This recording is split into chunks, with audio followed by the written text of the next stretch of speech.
24 आणि 25 मार्चला बँक कर्मचारी संपावर विविध मागण्यांसाठी बँक कर्मचाऱ्यांचा देशव्यापी संप, ग्रॅज्युइटीची मर्यादा वाढवण्याची मागणी.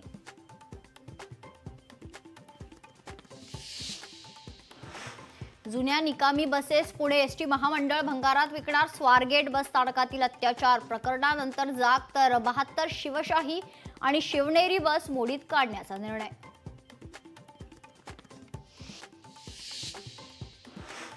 तुकाराम बीचसाठी पीएमपीएल प्रशासन देखील सज्ज. तुकाराम बीच निमित्त देहूसाठी सोडण्यात येणार जादा बसेस, तर देहू गावातील पीएमपीएल सोडणार 30 जादा बसेस.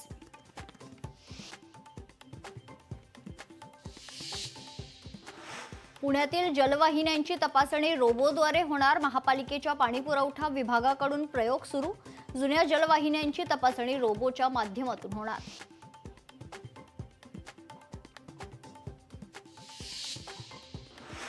शेतकऱ्यांनी आंतरपिकातून कमवला लाखोंचा नफा. आंतरपीक म्हणून केली टरबूज पिकाची लागवड, तर टरबूज पीक 3 महिन्यात येत असल्याने नफाच नफा.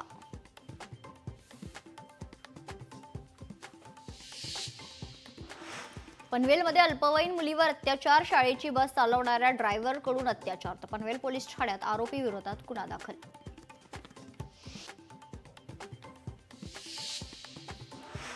आळंदीतील म्हातोबाची गावात अफूची शेती करणाऱ्या महिलेवर गुन्हा दाखल. लोणी काळभोर पोलिसांची कारवाई.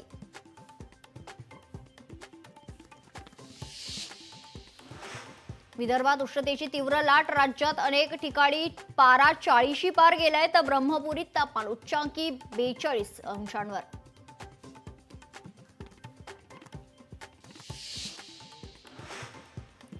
पुणेकरांनो काळजी घ्या. पुणे जिल्ह्यातील उष्णतेचा पारा 40शी पार, तर यंदाच्या हंगामातील सर्वाधिक तापमान राजगुरुनगरमध्ये.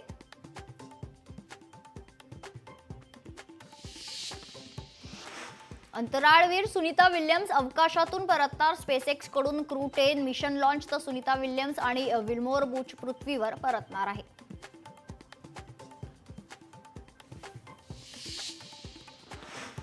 राज्यात गेल्या वर्षी 2706 शेतकऱ्यांच्या आत्महत्या. अमरावती छत्रपती संभाजीनगरमध्ये सर्वाधिक आत्महत्या, तर 2024 वर्षात 2706 शेतकऱ्यांच्या आत्महत्या.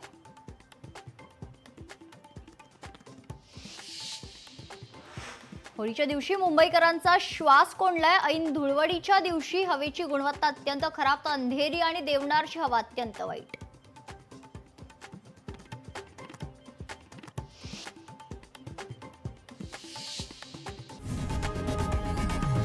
लोकशाही मराठी ऐका, पहा, जागरूक रहा.